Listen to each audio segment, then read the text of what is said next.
All right, so just the introduction, but my topic is on social media's influence on gym culture. And I have Hamza Safi here today, a Hi, friend, a gym buddy. Go ahead and introduce yourself. my name is Hamza Safi. I'm a big gym goer, friend of Chris, thankfully.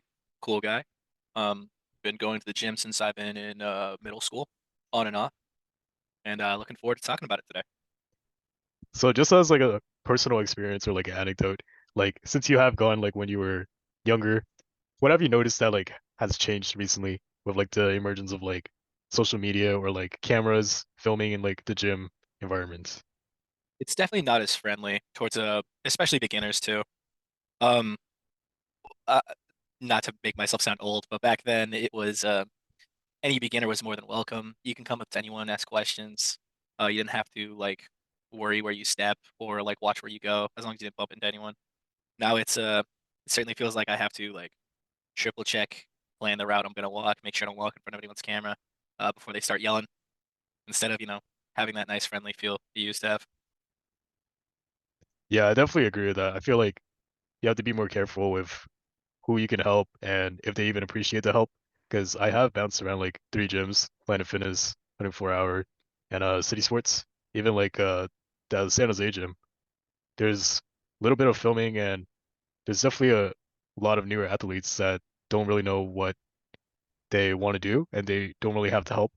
So they look around for people to help, but those people are scared to help those beginners because they don't want to get in trouble and be caught on like social media or something like that. No, yeah, definitely. I do appreciate that nowadays people are taking more responsibility for taking care of their health. Big fan of newer people coming into the gym, and I always make sure to like if they look confused, just be like, "Hey, you cool if I explain?" or like, "You want some help?" But nowadays definitely it's a little more tough because, like you said, um, you can get shamed for asking someone if they need help or even insinuating they're a beginner. So it's Mhm. yeah, it's tough. All right, so I'll be moving on to the next slide. So the main reason why I wanted to talk about this issue is mostly because of this influencer that I follow on Instagram. His name is Zach Chug, and he usually portrays himself as a superhero, and he does do charity work, mostly has content around like working out. Not a lot of videos of him working out or how to demonstrate how to work out. There's a lot of recipes as well. He sells his cookbook on the side, but in these two pictures down here he usually replaces the scenario of him posting a edited picture of himself with lighting and a perfect angle, perfect camera. But for this one time, he said he wanted to be open and vulnerable. So I've noticed like this trend and cycle like multiple times. I feel like uh this is something he does really often, so I don't see him as a credible influencer anymore. I know this is his way of trying to come off as inspirational, but people start to lose that trust from him and people don't really like his content as much anymore. Even over here, he portrays himself as a hero or even a villain. And in a lot of his other charity work videos, he wears himself a superhero costume. Hamza, have you come across this influencer at all, or do you have any comments Um, about his content? Funny enough, I believe I've seen him a couple times. I actually did check out his page and a little bit of his cookbook. Um, so far as his page, yeah, you did mention there's not a whole lot of videos of him working out.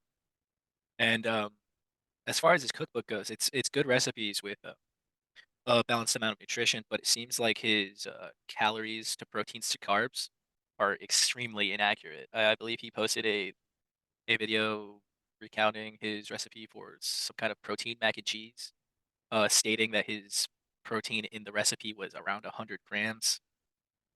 When in actuality it's like 46 with the amount of beef he's placed in and nuts as well as protein pasta. Calories also a big difference where he puts 300 per serving, but for an adult serving it looks more like 600 to 700 since they are a little bit more dense in calories, especially with the less lean beef he uses. I haven't gotten that in depth with his cookbook, but I have noticed that like there's not a really good balance between calories and protein. It's mostly just to emphasize the protein intake that he wants people to take every day. So here's another slide also of the same influencer. He repeats the cycle of him getting hate comments. This is just one example. But in another one, there was only one comment. He always plays the victim, I've noticed, and then he does this transition saying he's back. And here's another type of content that he does where it's not really relevant to his workout journey or his uh diet journey. It's of him filming himself getting locked in his room, and he's stuck there for 6 hours, and the only way for him to get out is to break this glass door, which he ends up doing. And the craziest part is how there was a camera filming him getting stuck and breaking out throughout the 6 hours. So here's another thing that kind of lost him with his audience because people just find this as entertainment instead of a credible influencer. So we're on the debunking claims part of the presentation. So just like get fast results type exercises on TikTok or YouTube, they're pretty common forms of content nowadays. Have you seen any of these, Hamza? Do you have any Yeah, comments about these? a lot of comments. So for those that are unaware or confused, um, the biggest one you'll hear is carbs make you fat. So there's a lot of people that try keto or something similar where they just cut out carbs entirely.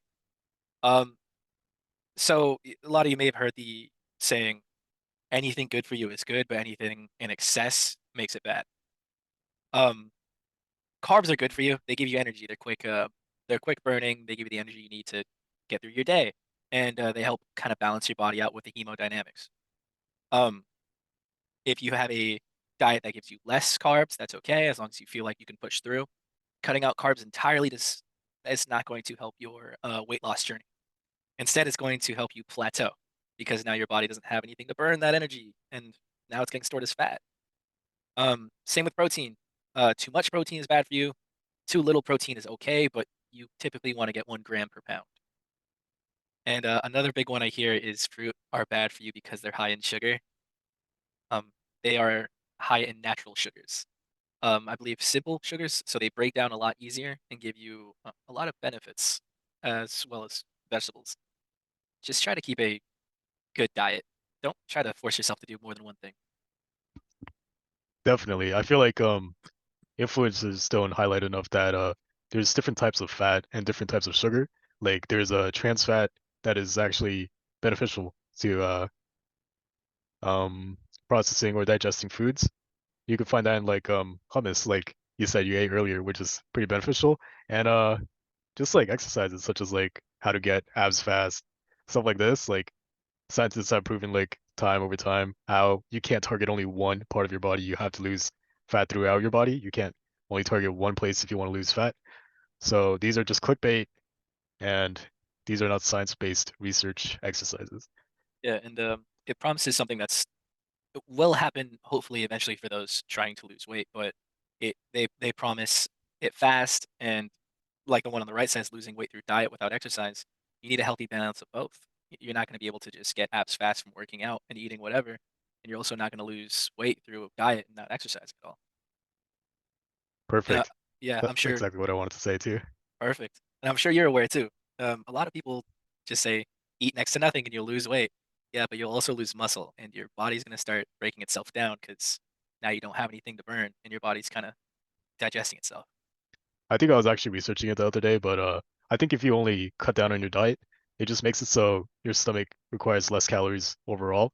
But without muscle work, resistance training, strength training, that kind of stuff, you won't actually build muscle because your body's just doing the bare minimum if you're reducing calories.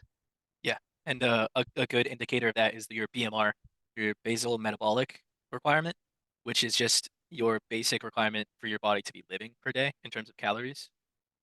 So I'm 5'7", clocking in at 180 pounds.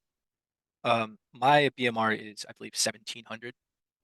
So if I were to let's say I just ate 500 calories per day, not only would I feel like terrible after a couple days, I wouldn't have any energy. I'd start feeling lethargic.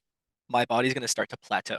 So I'm not going to be losing weight as quick anymore because now my body's used to eating only that amount, which is what you were mentioning earlier. Sorry Hmm. for interrupting. No, no worries.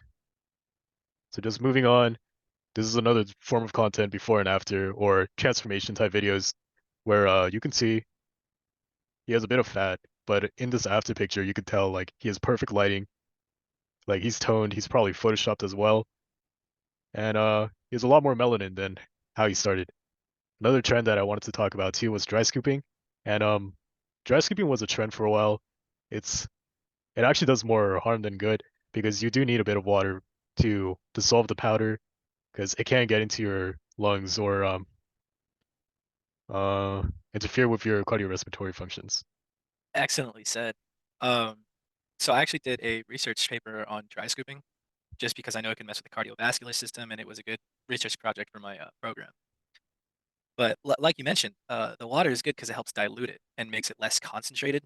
Um, Dry scooping had a lot of people going into hospitals with super elevated blood pressures, giving them a high heart rate, making them anxious and like jittery. And then they wouldn't drink water at all, which would cause them to be dehydrated since the workout itself, as well as the dry scooping of the powder, doesn't work mix very well. Hmm. Yeah. So with that, you also get digestive issues. You're gonna get gastrointestinal distress. Yeah, which can show show up as stomach pain, nausea, like your stomach's going to have a severe like sharp pain. You're gonna have extreme bouts of nausea as well as headaches because the excessive amount of caffeine since you're not diluting it at all, and you're gonna have some digestive issues to say the least. I actually did not know that because I did try dry scooping once, but I downed like an entire water bottle right after, and I already felt my throat like constricting and like I didn't feel the effects at all like instantly. It just felt like really hard to digest. It was a unpleasant feeling for a good like 5 minutes, I want to say. For uh for those who do it often, they get used to the throat kind of swelling.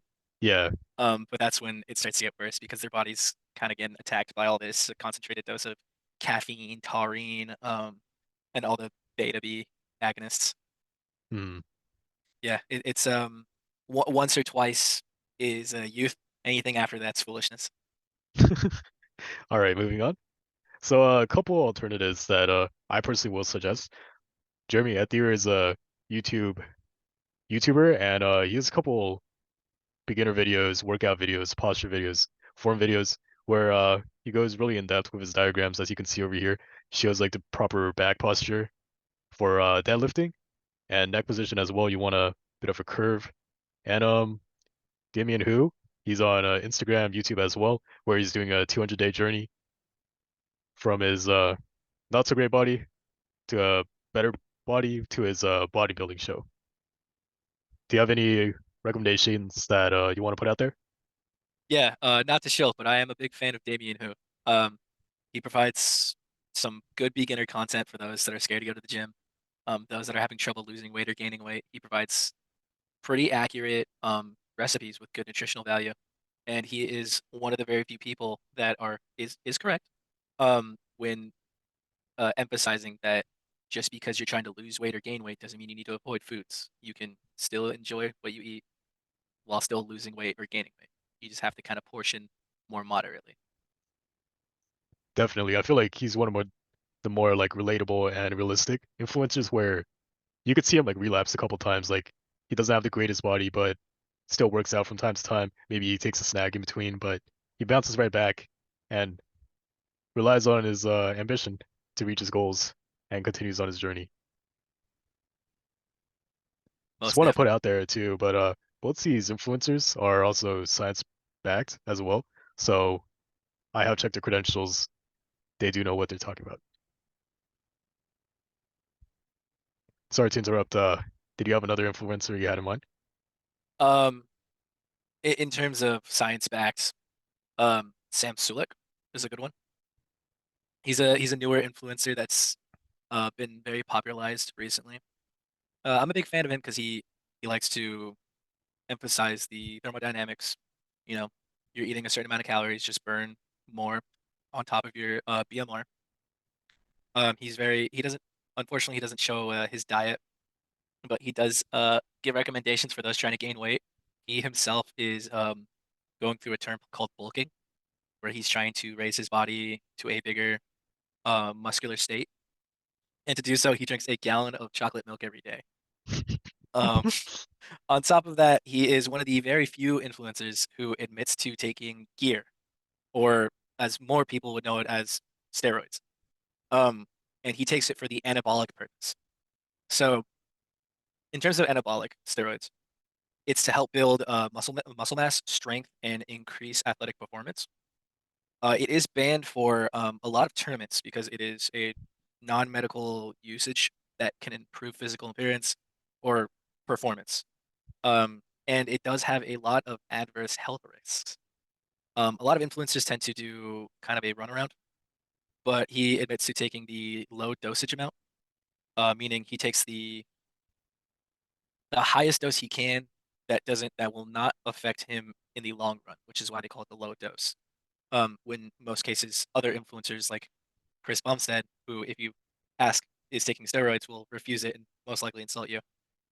He most likely takes it to the max, and in doing so, his physique gets larger quicker, but he will have a lot of cardiovascular issues later on, such as CHF, like chronic heart failure, um, some kind of fluid retention, and most likely edema. Hmm. And yeah, it's a big issue, but unfortunately, it's prevalent in today's world. I'm glad he's also clearing up like the stigma with steroids as well, because people only know it as a performance enhancing drug and just the negative connotations with it, because most people just concern themselves with if the influencer or if a person is natural or natty as well. So him just clearing that up, I feel like the audience like accepts him more. People are more informed about a situation. People are more informed about steroids. So it's a win-win on both sides. Definitely, definitely. So do you have any final thoughts, any closing remarks for this Um, podcast? just take care of yourselves, and exercise is a journey. Just try to make sure you have fun on it. It's been a pleasure talking with you, Chris. For sure, you as well. I also just hope that people will listen to this. They maintain a level of skepticism when they start applying what they see on social media. Make sure to do some science-based research. Find like an influencer that knows what they're talking about. Check the credentials, and go from there. I like it. Thank you so much. No problem. Have a nice day.